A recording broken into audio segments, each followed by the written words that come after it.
The mountain breathes ice. A wall of stone climbs into gray dawn, carved by no hand that ever lived. Water falls across its mouth, frozen mid-fall, glowing amber where the first light finds it, like the mountain swallowed a sunrise and never let it go. Something has been sealed inside that wall for 150 years. Somewhere below, a flashlight moves through the dark, not searching, hunting. A woman's name stitched by hand, buried in silt at the edge of a black pool. A deed no one was ever supposed to find. A promise written by candlelight and ink pressed hard enough to bleed through the page. Let whoever finds this know a woman did this work. The mountain has kept her secret this long. Tonight the ground gives way. Part 1. The wolf shouldn't have been there. Vivian Marsh knew every animal that moved through these hills. 8 years on this land had taught her that much, if nothing else. Coyotes at dusk, thin and quick along the fence lines. Deer at the tree edge, cautious, testing the wind before they'd cross open ground. Foxes that raided her henhouse twice a winter, always in January, like they kept a calendar nailed up somewhere in the dark. But not wolves. Not this close. Not in daylight. She stood at her kitchen window with a mug of coffee going cold in her hands, watching a gray shape limp toward her water trough in the pale light of the early morning. Its left hind leg barely touched ground. Blood dark and dried matted the fur along its flank. And still it walked like it knew exactly where it was going. Vivian set the mug down, didn't reach for the rifle prop by the door, just watched. Something about the way the animal moved, deliberate, unhurried like pain, was an inconvenience rather than a crisis, made her chest go tight in a way she didn't have a name for. The wolf drank, long, slow pulls from the trough. Then it turned its head toward the house and held her gaze through the glass. For 3 full seconds, amber eyes catching the gray morning light like something lit from within. Then it limped back into the pines and was gone. Vivian stood there a long time after, coffee forgotten, heart doing something strange and unfamiliar in her chest, something that felt almost like curiosity, which she hadn't had much use for in longer than she wanted to admit. She had 2 months left on this ranch, maybe less. The bank had stopped sending polite letters back in October. Now they just sent numbers dates stamped beside them, dates that kept crawling closer no matter how she rearranged the math in her head at night. She was 43 years old, a widow for 2 years come March. A mother technically, though her daughter hadn't called in 5 weeks, and Vivian had told herself she'd stop counting the days after that because counting made it worse. She counted anyway. She'd counted every single one. And she was, as of this particular gray morning, apparently someone a wounded wolf had decided to visit. Life had a strange sense of humor lately. Vivian was starting to think it always had, and she'd simply been too busy grieving to notice the joke. Her husband Daniel used to say the land would provide if a person was patient with it. He said it the way some men said grace before, meals reflexive, half-believed, mostly for comfort. He died believing it on a slope he'd crossed 400 times before, when a tractor rolled the 401st time, and the ground simply gave beneath him the way ground sometimes does without warning, without apology. Vivian had buried him in the small cemetery behind the church in town, under a maple tree. He used to complain she'd too many leaves onto the porch every fall. She still complained about the leaves. Habit, she supposed. Grief left strange residue in a person, little grooves worn into the day that outlasted the reason for them. 2 years later, the ranch was failing in ways Daniel had never lived to see. Wool prices had cratered. The equipment kept breaking in ways that seemed almost personal, like the land itself had noticed he was gone and stopped bothering to cooperate. And Vivian, who had run the books, the breeding schedule, the shearing crews, everything but the actual mechanical labor Daniel used to handle without complaint, had learned the hard way that grief didn't pay banknotes no matter how honestly a person carried it. She tried. God, she tried. Sold half the flock 2 winters back. Took a loan against equipment she barely used anymore, just to cover the gap between what came in and what went out. Now the gap had become a canyon, and the canyon had a name, and the name was foreclosure. And the date on that particular piece of paper sat 11 weeks away, close enough now that Vivian could feel it, the way she used to feel, weather coming, a pressure behind the eyes, a tightness in the jaw that never fully released. Her daughter Odette hadn't understood any of it. 20 years old and furious in the specific way only the young could be furious. Certain absolute allergic to nuance. The way certain animals were allergic to bee stings, a whole-body reaction to something most people learn to tolerate in small doses. "Sell it," Odette had said, standing in the same kitchen 4 months ago, arms crossed like a wall. "Sell it and stop pretending this is about Dad. It's not about Dad. It's about you not knowing who you are without this place." Vivian hadn't had an answer for that. Not because Odette was wrong exactly, because she might have been right and Vivian hadn't been ready to know that yet. And some truths needed a person to arrive at them slowly on their own legs rather than have them delivered at full volume across a kitchen table. Odette left 3 days later. A duffel bag, a used truck, and a text message from 2 states out that read simply, "I need space, Mom. Don't call me. I'll call you." That had been 5 weeks and 2 days ago. Vivian didn't count anymore. She'd said that to herself so many times it had become its own kind of lie, one she repeated out of habit rather than belief. The wolf came back the next morning. Same time, same trough, the same slow, deliberate walk, like the animal was following a route it had memorized in some other life. Vivian watched from the window again, and this time she noticed things she'd missed the first morning. The wound wasn't fresh. Days old, maybe a week already, scabbing at the edges despite the raw meat still visible beneath torn fur. Something with teeth had caught that leg. Or metal. A trap, maybe. Old ones still turned up out here, sometimes rusted and forgotten, buried under decades of pine needles by trappers who'd stopped working these hills before Vivian was born. The wolf drank, looked at the house, left. On the third morning, Vivian did something that violated every piece of ranching sense she owned. She filled a clean metal basin, the one she kept for lambing season, with fresh water, and she set it near the fence post, closest to where the wolf always emerged from the trees. Then she went inside and watched from the porch instead of the window, because some instinct told her the glass was a kind of lie she didn't want between them anymore. The wolf came, paused at the tree line, studied the new basin like it was a question being asked of it. Then it walked straight to it, drank, never took its eyes off Vivian the entire time. When it finished, it didn't leave. It sat 20 feet from the porch steps and waited. Vivian's pulse climbed into her throat. She had lived on this land 8 years and had never not once seen a wild animal behave like this. Not predator, not prey either. Something else entirely, something that had decided for reasons Vivian couldn't begin to guess that it needed her specifically this particular morning on this particular piece of failing ground. The wind carried the smell of coming snow. October was ending. The bank's deadline was ending faster. Vivian had nothing left to lose. She'd told herself that 100 times in the last 2 months, and it had always felt like defeat when she said it.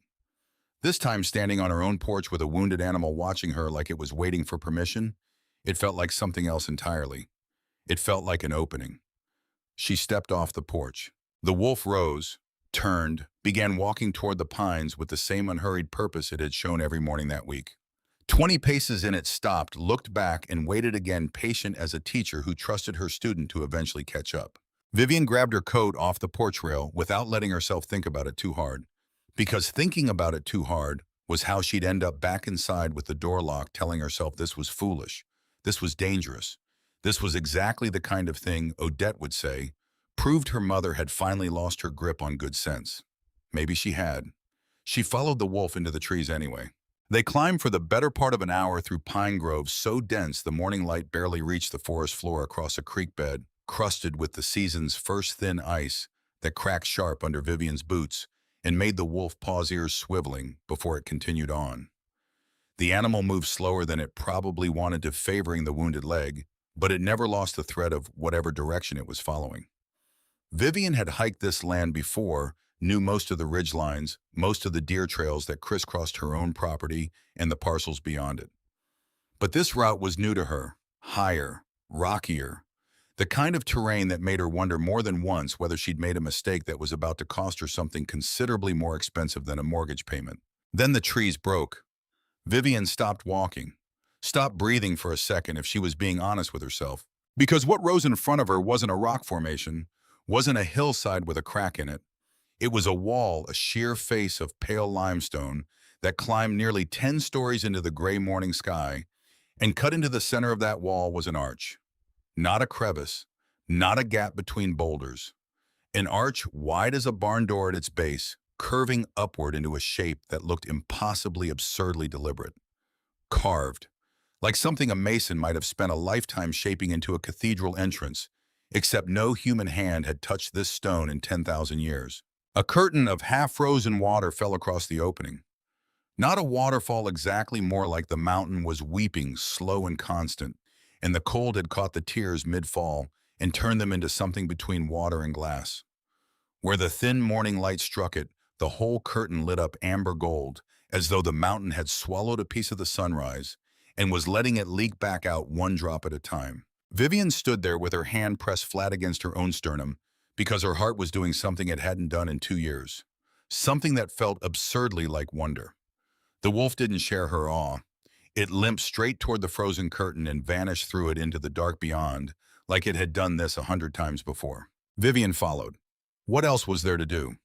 Standing outside a door like that and not walking through it wasn't a decision she was capable of making.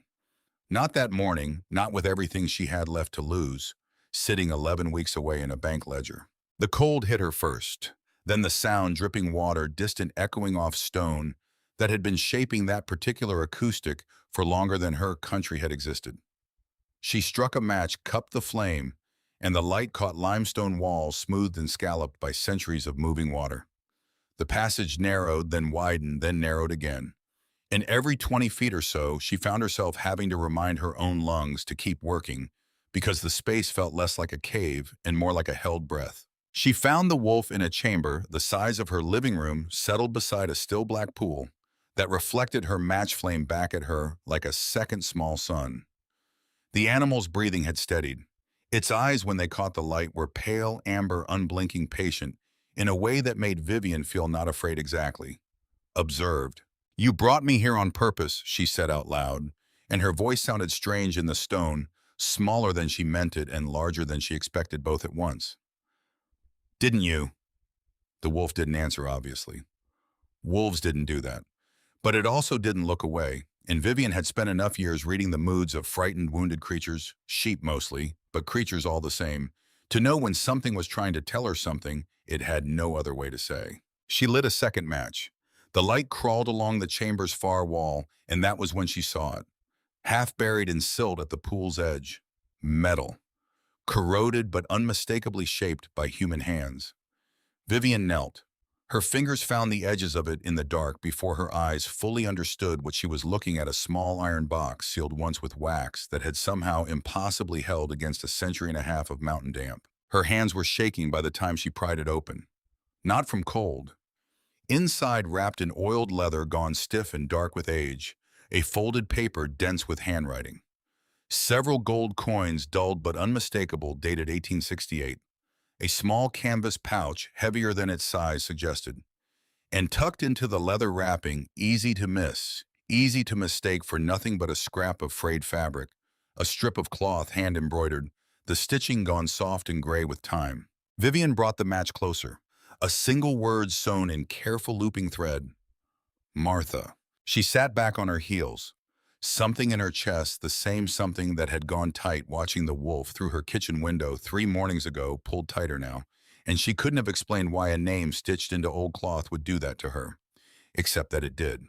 Some part of her already understood before her mind had caught up that this name meant something the rest of the box didn't. She unfolded the paper. The handwriting was tight, careful, economical, in the way of someone taught to make paper last. A map, first the surrounding mountains sketched with a precision that made Vivian's own property boundaries recognizable, even in this crude, century-old rendering. Landmarks marked in faded ink. One location circled twice, sitting almost exactly where her own ranch house now stood. Beside it, placer deposits confirmed. Camp established. Good color in the creek bed below the bend. And below the map, a longer passage, the ink darker here, like the hand had pressed harder. If found by others, know that I worked this ground alone, and I worked it well, and I will not apologize for either fact. Trouble with a rival claim forced my retreat before I could return for what I left behind. Tools and supplies remain in the cave system. I intend to come back when it is safe. If I do not let whoever finds this know a woman did this work and did it honestly. M. Webb, October 1868. Vivian read it twice, then a third time slower, because the words "a woman did this work" had landed somewhere in her chest, and she needed a moment before she could make herself move again. She looked at the wolf. The wolf looked back entirely unbothered, as though it had known this whole time exactly what waited in that iron box, and had simply been waiting for Vivian to catch up. "Martha," Vivian said, and this time her voice didn't sound small in the stone at all. She stayed in the chamber longer than was probably wise matches, burning down one after another, while she studied the map by increasingly desperate light. Her property, her creek.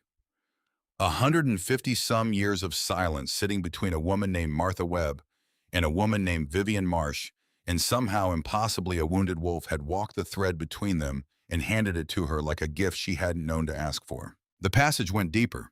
She could feel it cold air moving past her face, carrying the smell of standing water and old stone, the particular hush of a space that continued on past where her matches could reach. But she was nearly out of matches. And the wolf, when she rose to test the darker passage ahead, gave a low sound in its throat, not a growl, not quite, but something that stopped her feet all the same. "Not today," the sound seemed to say. "Today you've had enough." Vivian laughed short and startled alone in a cave with a wild animal telling her when to quit. Daniel would have laughed too. He'd always said the land had its own opinions about things if a person bothered to listen. She pocketed the box. Left the scattered coins where they sat. She'd come back for those, she told herself, once she understood what she was actually looking at. Once this stopped feeling like something that might dissolve the moment she stepped back into daylight and proved itself a dream born of exhaustion and 11 weeks in a mind that had been quietly breaking for longer than she wanted to admit. The walk back down the mountain took less time than the climb, gravity doing half the work grief usually did on the way up. The wolf peeled off before they reached the tree line at the edge of her property, vanishing into brush without ceremony the way it had every morning before. Vivian stood at her fence line and watched the space where it had disappeared for a long time. Then she went inside, sat at her kitchen table, the same table Daniel had built the year they married. The same table where Odette had told her to sell the ranch and stop pretending. And she spread Martha Webb's map out under the lamp, and she started for the first time in 2 years to feel something that wasn't quite grief and wasn't quite fear. It felt unfamiliar, as the word was these days, like a beginning. She didn't sleep that night. Couldn't. The map sat under the lamp and the letter sat beside it, and Vivian kept returning to that one phrase, "A woman did this work," and did it honestly, like a stone she couldn't stop turning over in her palm. There was something underneath that sentence, something Martha Webb hadn't said outright, but had clearly meant for someone someday to understand anyway. A woman doing a man's work in a place and time that had no patience for it.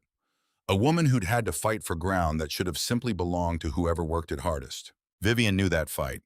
Not the same fight, not gold, not 1868, not whatever had forced Martha to flee this mountain and never return. But the shape of it. The particular exhaustion of being underestimated by people who'd never once had to prove they belonged where they stood.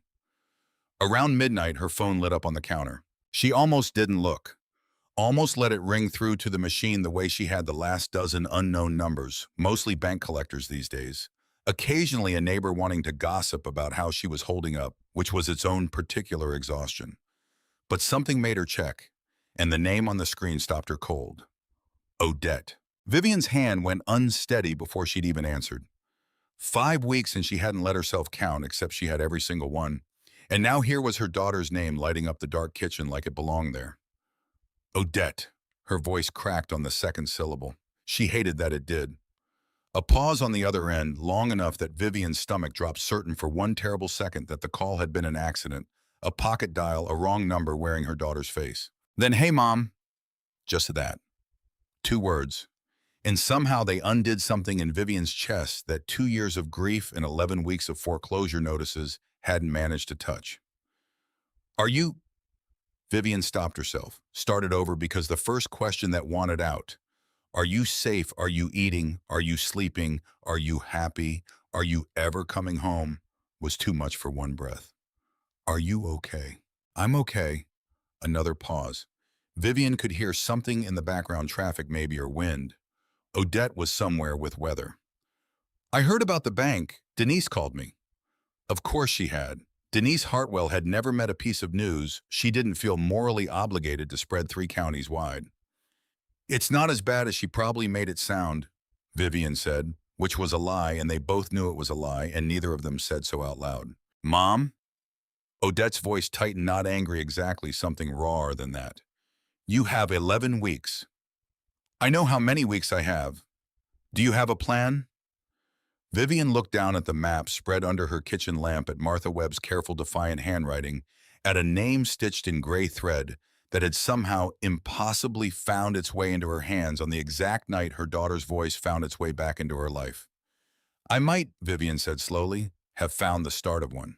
What does that mean? It means I'm not ready to explain it yet. Not until I understand it myself. Odette exhaled, and Vivian could hear the particular frustration in it, the same sound her daughter had made since she was 6 years old and hadn't gotten the answer she wanted fast enough. That's so like you. Always 3 steps ahead of the actual conversation. I learned it from somewhere, Vivian said. Wonder where? A beat, then quiet, almost reluctant, like it cost her something to say it. Odette laughed, just barely, just enough that Vivian heard it and had to press her free hand flat against the table to keep herself steady. I've got some things to figure out on my end first, Odette said, but I'll be back before too long. I don't want to say exactly when yet. I'd rather just show up than promise something I can't keep. But I'm coming, Mom. I wanted you to know that. I'd like that, Vivian said, meaning it more than the small, careful words could carry. Whenever you're ready. There's no clock on this end that matters more than you getting here in one piece. Don't make it weird, Mom. I make everything weird. It's part of my charm. Another almost laugh. Then the call ended the way it started, quick. Careful, neither of them quite trusting the ground under this fragile new footing enough to stand on it too long. Vivian sat in the dark kitchen for a long while, after phone still warm in her hand, Martha Webb's map still spread under the lamp. 2 threads, she thought. One 150 years old, tied to a woman who'd fought the same mountain and left proof she'd been right to. One 5 weeks old, tied to a daughter who just might be finding her way back on her own timeline, at her own pace, which was, Vivian reminded herself, the only pace that had ever actually worked for either of them. She didn't know yet how either thread would end. But for the first time since Daniel died, since the bank started sending numbers instead of letters, since Odette's truck pulled out of the driveway with a duffel bag and a slammed door, Vivian Marsh went to bed believing tomorrow might actually be worth getting up for. She woke before dawn out of habit more than intention, the way ranch life trained a body, whether or not there was still a ranch left to save. The kitchen was cold. She made coffee anyway, wrapped her hands around the mug, and carried it to the window the way she had 3 mornings running now. The wolf was already there, waiting at the fence line, weight still favoring the wounded leg breath, fogging pale in the gray light. Vivian looked at it for a long moment. Then she looked down at the iron box sitting on her counter, at the map still spread beneath last night's lamplight, at the single-stitched word that had upended everything. She thought she understood about the 11 weeks in front of her. All right, Vivian said to the wolf, to the empty kitchen, to whatever version of herself had been buried under 2 years of grief and was finally showing signs of digging its way back out. Let's see what you actually left me. She pulled on her coat, poured the coffee down the sink untouched, and walked out into the cold to follow whatever came next. Because Martha Webb had fought this mountain once, and won enough to leave proof behind. And Vivian Marsh, 43 years old, widowed, nearly out of time, and only now beginning to understand exactly how much history was buried in the ground beneath her failing ranch, intended to find out exactly what that proof was worth. The wolf turned toward the tree line the moment she stepped off the porch. Vivian followed, same as before. Except this time she wasn't just following an animal into the unknown. She was following a woman's 150-year-old promise, and she had no intention of letting it go unanswered. Ambrose Doyle had known Daniel Marsh for 31 years, had stood at his wedding, had stood at his funeral too in the same brown suit, because that was the only suit he owned, and grief didn't care about wardrobe variety. So when Vivian called him at 6 in the morning and said, I need you to come look at something and I need you not to ask questions on the phone, he didn't ask questions on the phone. He just came. Because that's what 31 years bought a person, not answers, just trust that the questions would matter when they finally got asked. He found her at the kitchen table, the same table Daniel built, surrounded by paper that looked older than both of them combined. Coffee gone cold at her elbow. Eyes that hadn't slept not properly in days by the look of them. Vivian? He set his hat on the counter. You look like a woman who found something she can't put back. I found a woman, Vivian said. Not something, someone. Ambrose raised an eyebrow, didn't sit yet. That an accusation or an introduction? Sit down, Ambrose. He sat. She slid the map across the table, then the letter, then last the strip of cloth with its careful gray stitching, and she watched his face while he read the name, because she needed to know she hadn't imagined the weight of it the first time. He went quiet a long moment, turned the cloth over in his thick fingers, the same fingers that had shaped iron in his forge for 40 years, careful now in a way they rarely had reason to be. Martha, he said finally. Martha. Vivian agreed. 1868. He set the cloth down like it might bruise. That's Vivian, that's before the railroad even reached this county. I know. A woman prospecting alone, out here, in that year. He shook his head slowly. That's not just brave. That's a woman betting her whole life she had a reason worth that kind of risk. She thought the risk was worth it. Vivian tapped the letter. Read the last part again. Ambrose read it. His jaw worked once, twice the way it did when something struck a nerve he didn't like admitting he had. A woman did this work and did it honestly. Somebody tried to take it from her, he said, not a question. Somebody tried to take it from her, Vivian confirmed. And I think that's why she never came back. By the time the light outside had gone fully gray gold with morning, Vivian had already decided something she hadn't quite said out loud, yet even to herself, that whatever Martha Webb had started on this mountain 150 years ago, she was going to be the one to finish it. Not for the gold, though God knew the gold would matter. For the woman who'd stitched her own name into a scrap of cloth and hidden it where only someone patient enough and perhaps desperate enough would ever think to look. Part 2. They spent the next 3 days working the mountain the way Martha Webb's map told them to. Following the same creek, counting the same landmarks, a granite boulder Martha had marked with careful lines a fallen tree's rotted stump where a lightning-struck pine once stood. The gold was there. Not dramatic, not the kind of find that changed a life in one afternoon, but steady and real. The kind of proof that made Vivian's chest tighten every time the pan caught a fleck of color against gray sediment. Ambrose taught her what he remembered from his own father's stories of the old placer camp's patience technique, the particular ache in the knees that came from crouching beside cold water for 6 hours straight. And every evening, once the light failed, they went back to the cave. To the second chamber they found on the third day, marked on Martha's map with symbols Vivian never would have noticed without Ambrose's forge-trained eye for hidden things. 3 parallel lines carved deep into limestone near a rock formation shaped unmistakably like an eagle's head. Behind it, another cache. Tools. A small preserve kit wrapped tight in oiled canvas that Ambrose examined with careful hands and firm instructions. We don't touch what's in here without knowing exactly what it is, he said. Some of what old prospectors carried wasn't safe 150 years ago. It's not safer now. Vivian didn't argue. She'd learned over 3 days that Ambrose's caution came from the same place his kindness did. A man who'd spent his life around fire and iron didn't survive to 61 by being careless with things that could hurt you slow instead of fast. But it was the final item in that second cache that stopped them both cold. A leather folder water damaged at the edges, but intact enough to open, and inside it folded with the same careful economy as everything else Martha Webb had left behind a deed. Not a claim marker, not a prospector's rough map. An actual formal land deed dated 1869, signed by a county registrar whose name Vivian didn't recognize, transferring ownership of a parcel that included when she matched the boundary description against her own property lines, with hands that had started shaking nearly the exact ground her ranch house now stood on. The name on the deed wasn't Martha Webb. It was M. Webb. She filed under initials, Ambrose said slowly, reading over her shoulder, so nobody would look twice and realize a woman held title to mining ground. She wasn't just prospecting, Vivian whispered. She owned this land. Legally. 150 years before I ever bought it. Ambrose sat back on his heels, the cave's cold air fogging around his words. Then something happened to make her walk away from land she legally held. That's not a woman who got scared off by weather, Vivian. That's a woman who got pushed. They found out what pushed her 2 days later.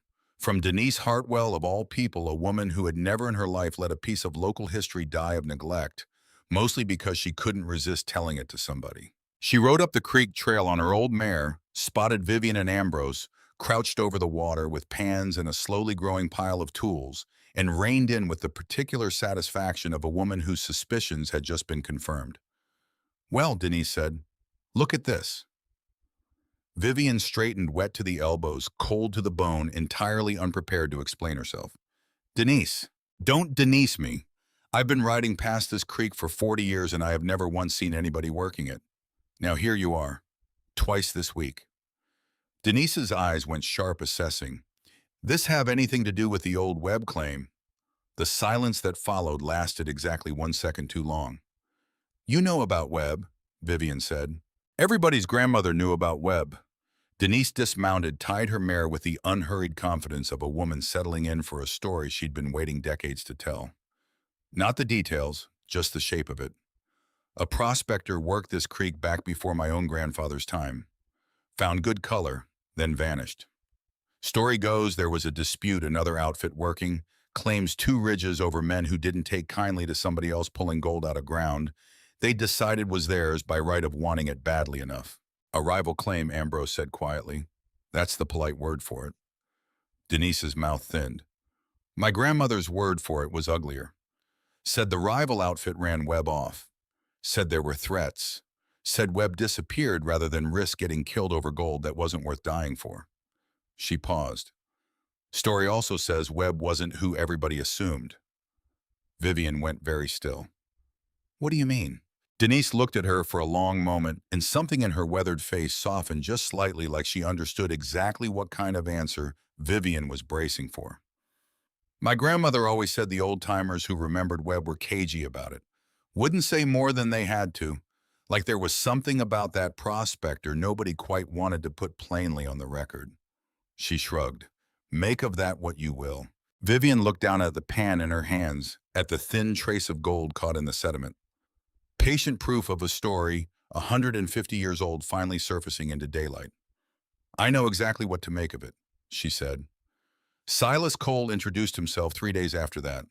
Not at the creek. At her front door in a gray suit that fit the mountain about as well as a necktie, fit a coyote carrying a leather portfolio, and the particular smile of a man who'd rehearsed being reasonable. "Mrs. Marsh." He extended a hand she didn't take. "Silas Cole. I'm an attorney specializing in historical land claims. I understand there's been some activity on Webb Creek recently." "There's no such thing as Webb Creek," Vivian said. "It's just my creek. For now." Cole's smile didn't waver. "I represent a family interest with a documented historical claim to the mineral rights beneath your property. The Cole family has traced its lineage to a mining concern operating in this county in the 1860s. A concern that had, shall we say, an unresolved dispute with a prospector named Webb." Vivian's stomach dropped cold and sudden straight through the floor. "You're saying your family ran her off," she said before she could stop herself. Something flickered behind Cole's eyes. Quick, gone before she could name it. "I'm saying my family has a legitimate historical claim, and I'd hate to see this get complicated by rumor and sentiment. Webb's deed, if it exists, was filed under initials that could belong to any number of individuals. It's hardly ironclad. It's a legal deed. It's a legal deed filed by someone whose full identity was never formally established on record." Cole's voice stayed pleasant, reasonable, which somehow made it worse. "If it turns out Webb wasn't who the county assumed at the time, and I have reason to believe that's the case, the whole claim becomes considerably more contestable. Courts have historically been unkind to filings made under concealed identity, Mrs. Marsh, particularly from that era." There it was, said sideways, said carefully, but said. "If it turns out Webb wasn't who the county assumed, he knew or suspected, and he just told her in language smooth enough to slide past a jury that he intended to use Martha Webb's own survival strategy as the weapon to erase her from the record a second time." "Get off my porch," Vivian said quietly. Cole's smile finally cracked just slightly into something colder. "I'd think carefully before you make an enemy of this, Mrs. Marsh. You have 10 weeks left before the bank takes this property regardless of what's buried on it. I'm offering you a settlement that could resolve your financial troubles considerably faster than a courtroom fight you can't afford." I said get off my porch, He left, but not before he looked past her into the house at the map and papers visible through the open door with the particular thoroughness of a man committing a floor plan to memory. The rumors started within the week. Vivian heard the first version from the feed store clerk delivered with the false casualness of someone repeating gossip they didn't quite believe but couldn't resist sharing anyway. Heard the Marsh place might not even be hers to sell. Heard there's some kind of old claim dispute. Heard she's been up on that mountain digging around trying to get ahead of the bank with gold that might not even be legally hers. By the second week, the version had teeth. Heard she's hiding something. Heard the deed's fraudulent. Heard she knew about it before she ever bought the place, and she's just trying to cash out before anybody catches on. None of it was true. All of it spread anyway, the way rot spreads through wood, already weakened. Finding every crack Vivian hadn't known was there. Every neighbor who'd quietly resented a widow keeping a failing ranch afloat, on stubbornness alone. Every soul in town who found it easier to believe a woman was scheming than to believe a woman was simply finally getting somewhere on her own. Vivian stopped going into town more than she had to. Stopped answering half her calls. Sat at her kitchen table some nights with Martha's letter in front of her, that one line steadying her hands like a rope thrown across 150 years of silence. It was on one of those quiet nights in the second week of the rumors that headlights swept across her kitchen window and a truck she didn't recognize pulled into her driveway. Her heart did something complicated. The truck was unfamiliar, but the way it parked too close to the porch angled wrong the particular careless confidence of someone who'd learned to drive on this exact gravel that was so familiar, it made her hands go still on the tabletop. The door opened. A young woman climbed out, duffel bag over one shoulder, jaw set in the exact stubborn line her father used to wear. Odette. Vivian was on her feet and at the door before she'd decided to move. "You're here," she said, which was not what she meant to say, which was not even close to what she felt, but 20 years of being somebody's mother had trained certain words to come out first and mean things sideways. "Told you I'd come when I was ready." Odette's chin lifted, a little defensive still, but softer than it had been on the phone. "Had to finish some things first. Didn't want to promise a date I couldn't keep." She glanced at the house, at the light spilling warm from the kitchen window. "Is that a problem?" "No." Vivian's voice cracked just slightly on the single syllable. "No, it's not a problem. Come inside, it's cold." Odette hesitated on the porch step, looked past her mother into the kitchen, at the map still spread under the lamp, at papers a century and a half old, at a scene that looked less like grief and more like something Odette clearly hadn't expected to find. "What is all this?" she asked, and for the first time in 5 weeks, her voice held something other than anger.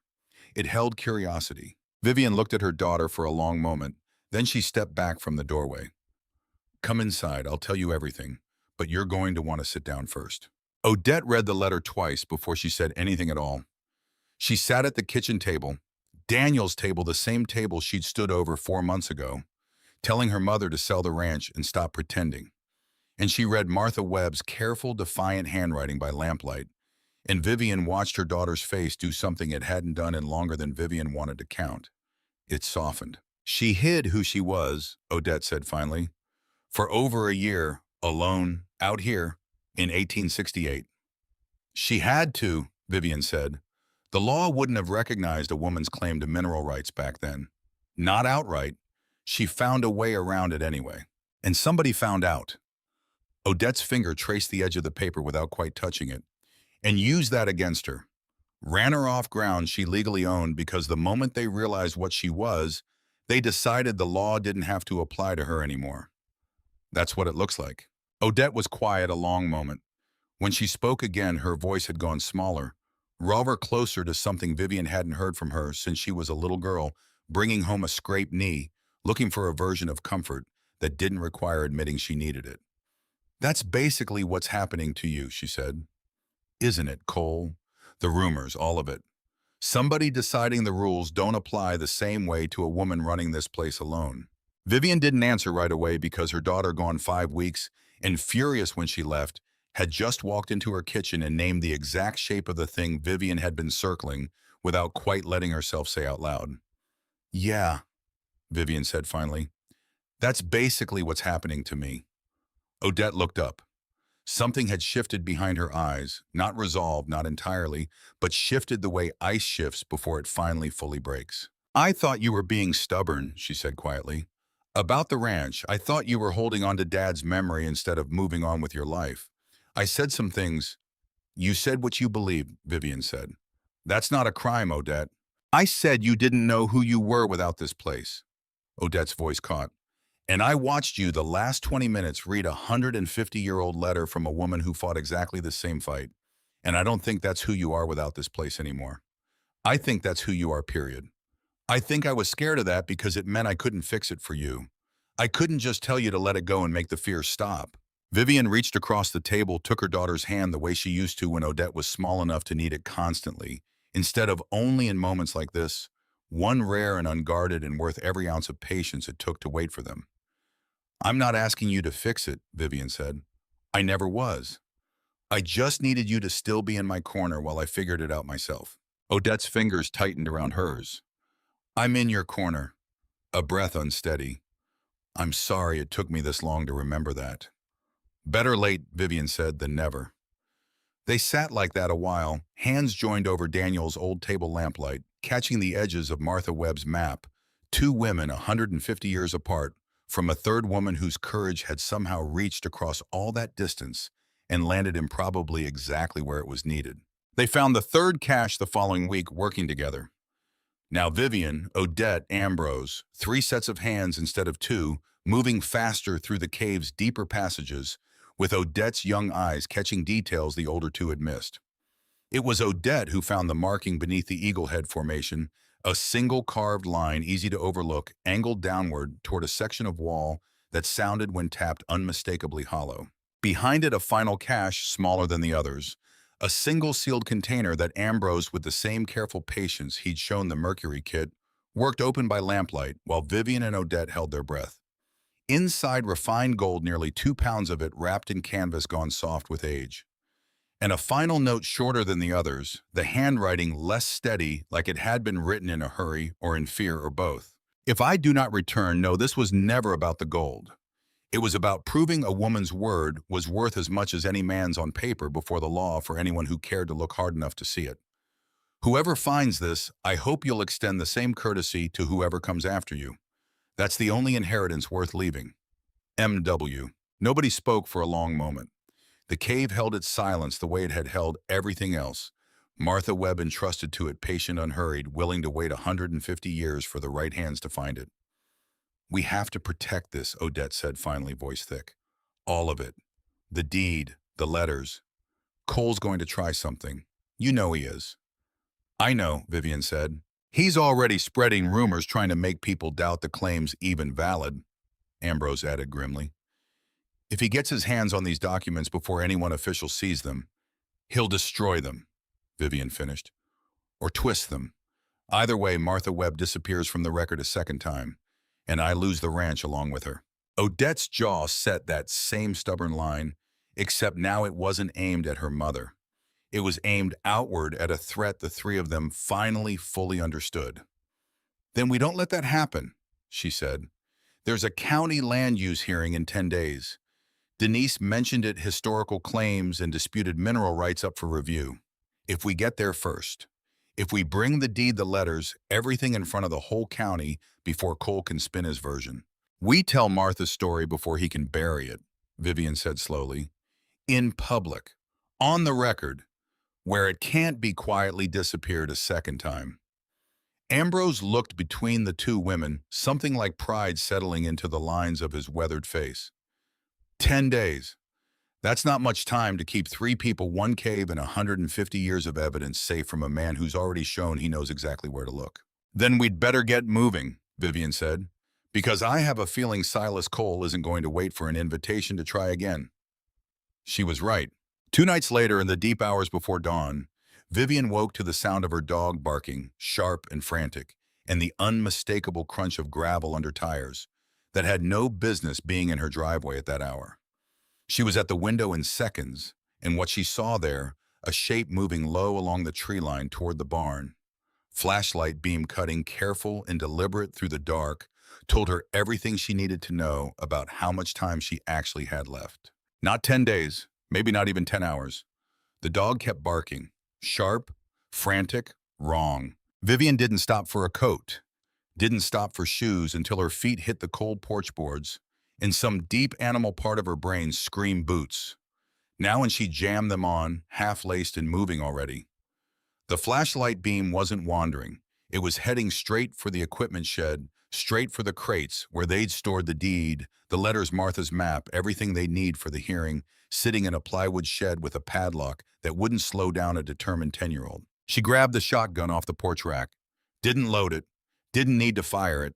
Just needed the shape of it in her hands to feel like something other than helpless. Odette, her voice tore up the stairs.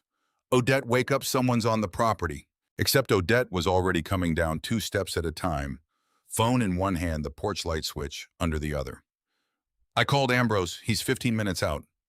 Her voice shook, but her hands didn't, and Vivian felt a fierce, complicated pride cut through the fear. Mom, the shed, that's where... I know what's in the shed. They went out together into a night gone thick with cold and adrenaline.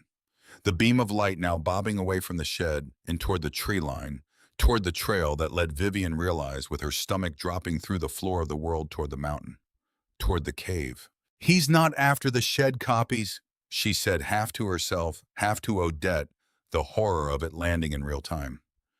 The shed's just papers. He wants the source, the original deed, the cash. If he destroys what's still up there, then even if we win the hearing, there's nothing left to prove Martha's side of the story. Odette finished. It's just our word against his. Vivian was already moving.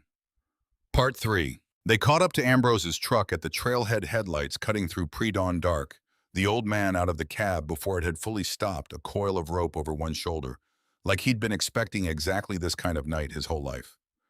Cole, he asked. Somebody he sent. Vivian's breath fogged hard and fast. Heading for the cave.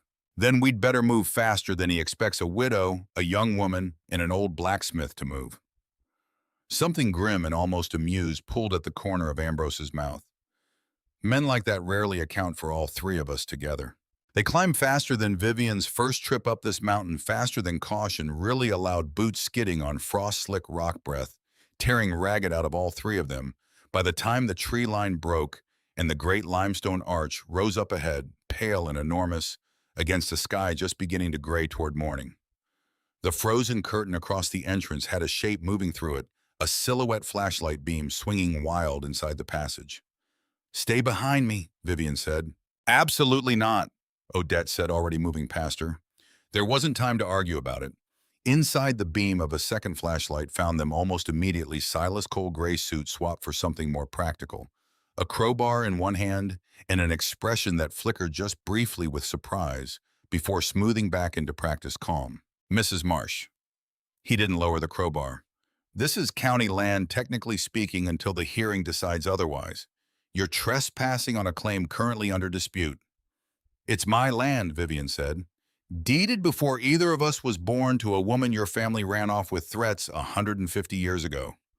You're not here to inspect a dispute, Silas. You're here to erase the evidence of one. Something in his jaw tightened because that landed because it was true.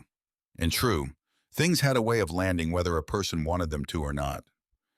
You don't understand what's actually at stake here, Cole said, voice dropping into something less rehearsed, more raw.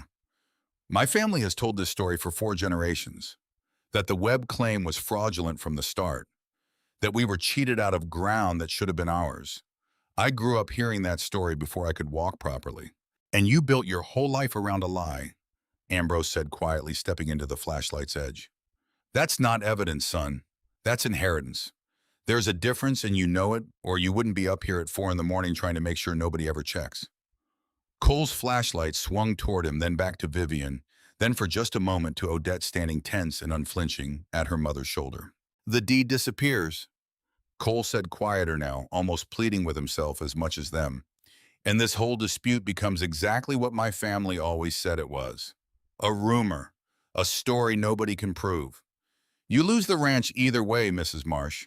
The bank doesn't care whose name is on a 150-year-old deed. At least this way I stop living under my family's failure. Except it's not a failure, Vivian said. It's a theft, and bearing it a second time doesn't undo what your family did the first time.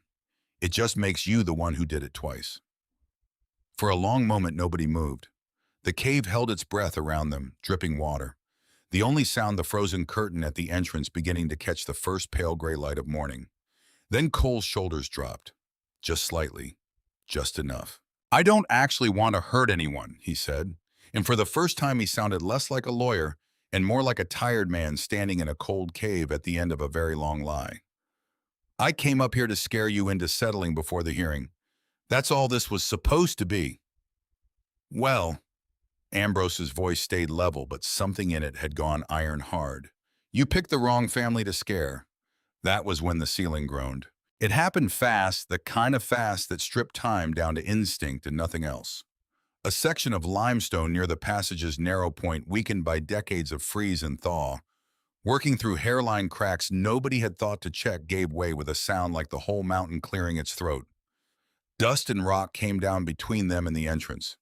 Cole's flashlight beam swung wild, caught the collapse in the split second it happened, and then all three of them were moving on pure animal reflex.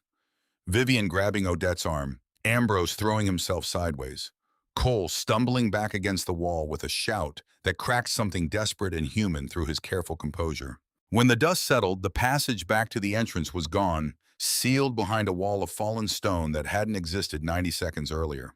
Silence, then the drip of water, then unmistakably 4 people breathing hard in the dark, alive and trapped. "Everyone all right?" Ambrose's voice steady despite everything. "Fine," Vivian managed. "Fine," Odette echoed, though her voice shook. Cole said nothing for a moment, then quietly, "There's another way out." "Isn't there?" "Has to be. Webb's map the passages went deeper than just this chamber." "You know that," Vivian said slowly, "because you've been up here before." He didn't deny it. Didn't need to. "I've studied every version of that map my family ever kept," Cole admitted. "Copies, fragments. My grandfather drew half of it from memory before he died, still convinced he could find the deep chambers before anyone else did. I know there's a passage that opens somewhere near the eastern ridge.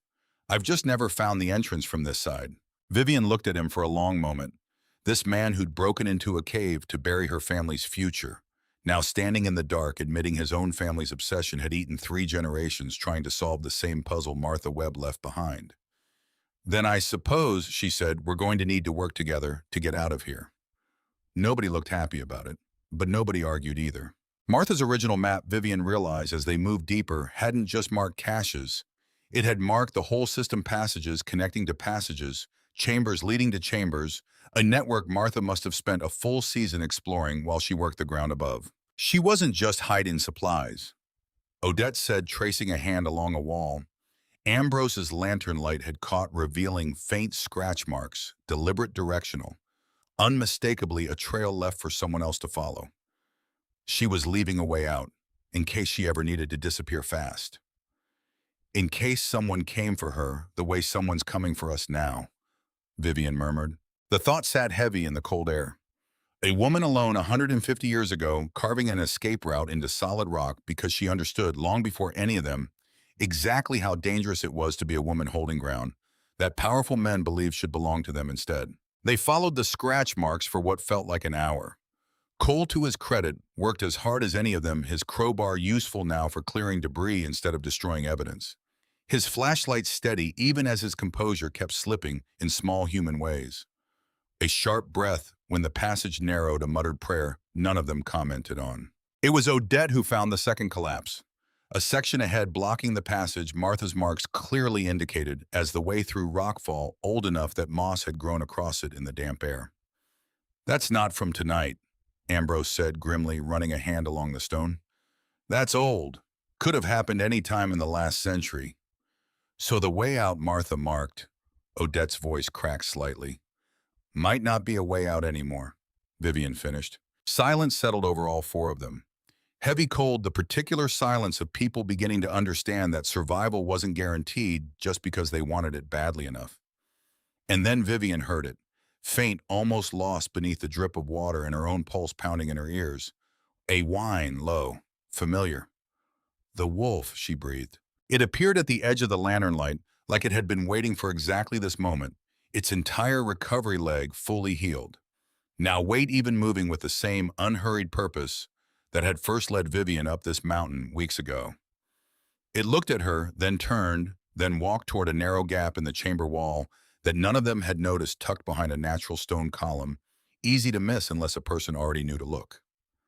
That's not on Martha's map, Cole said, staring.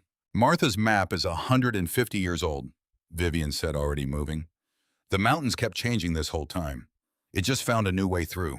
The gap was tight enough that Ambrose had to turn sideways, tight enough that Cole's shoulders scraped stone with a grunt he swallowed rather than voiced.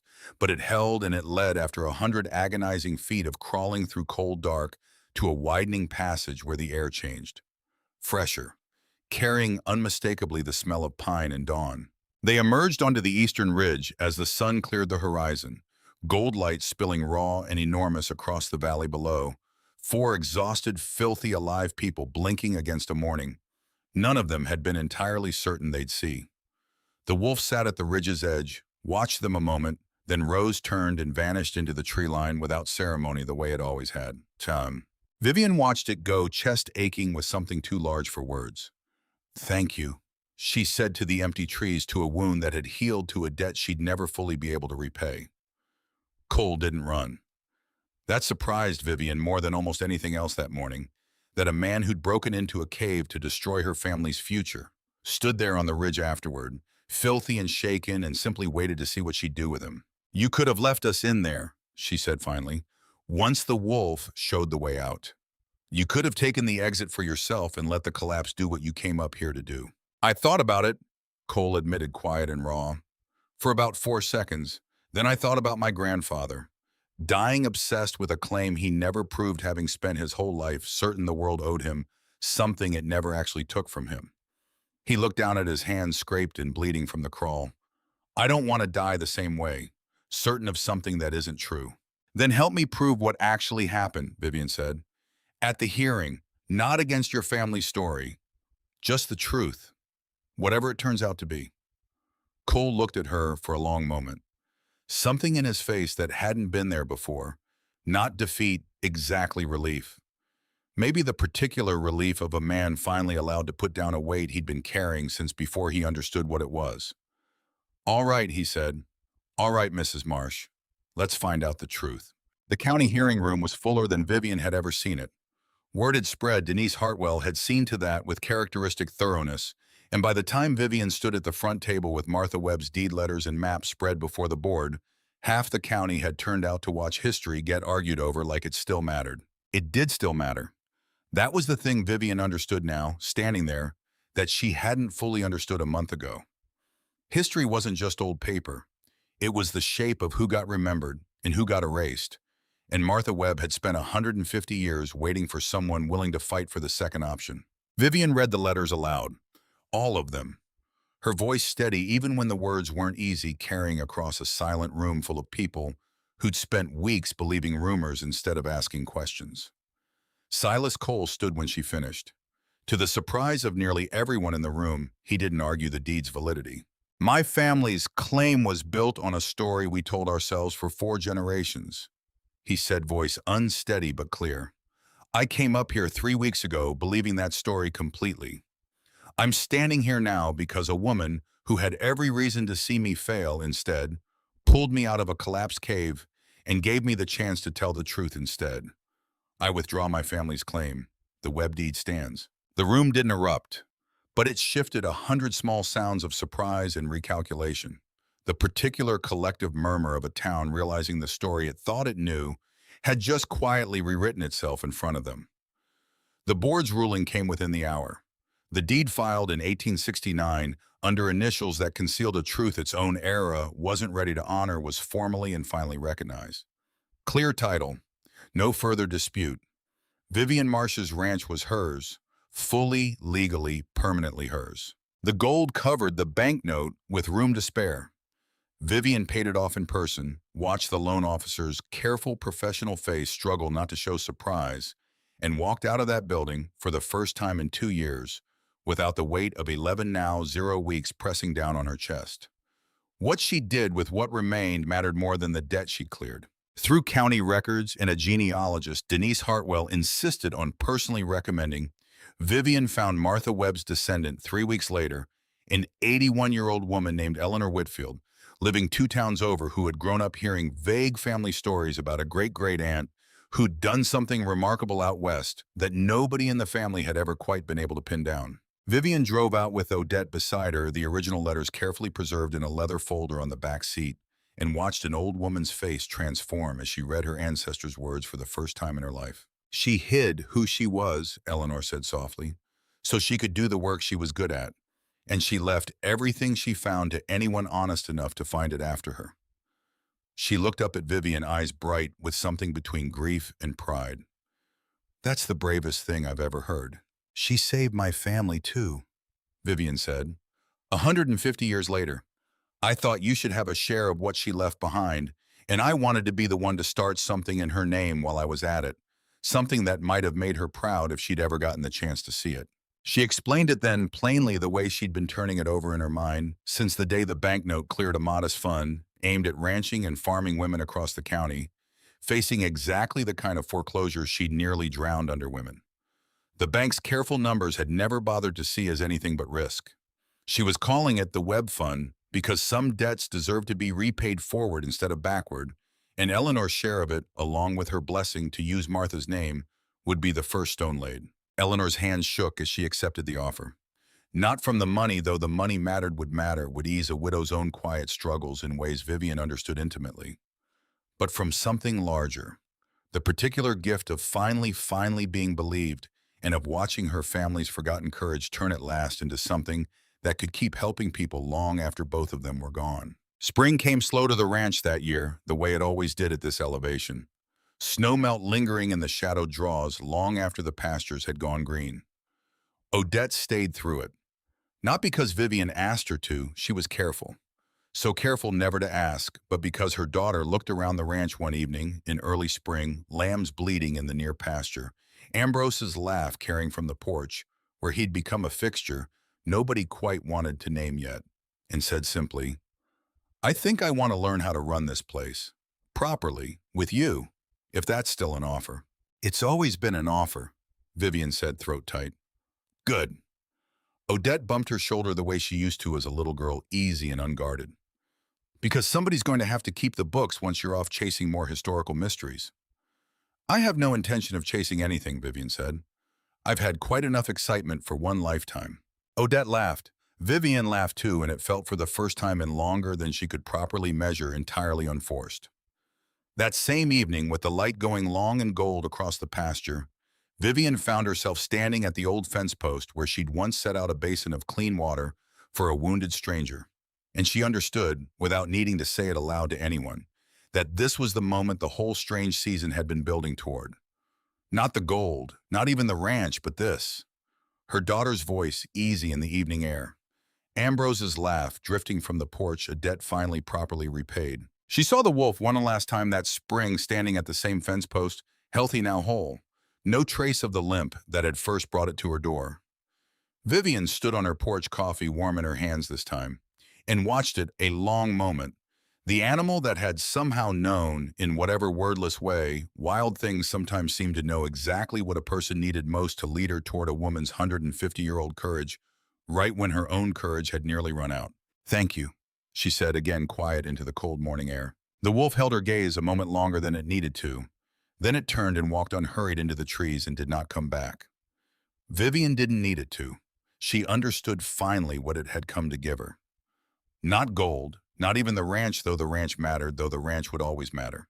It had come to remind her that some debts span more than a single lifetime, that a woman fighting to be believed in 1868 could still somehow reach forward through a century and a half of silence and hand her courage to another woman who badly needed it. And that the only way to properly honor a gift like that was to make absolutely certain it never went quiet again.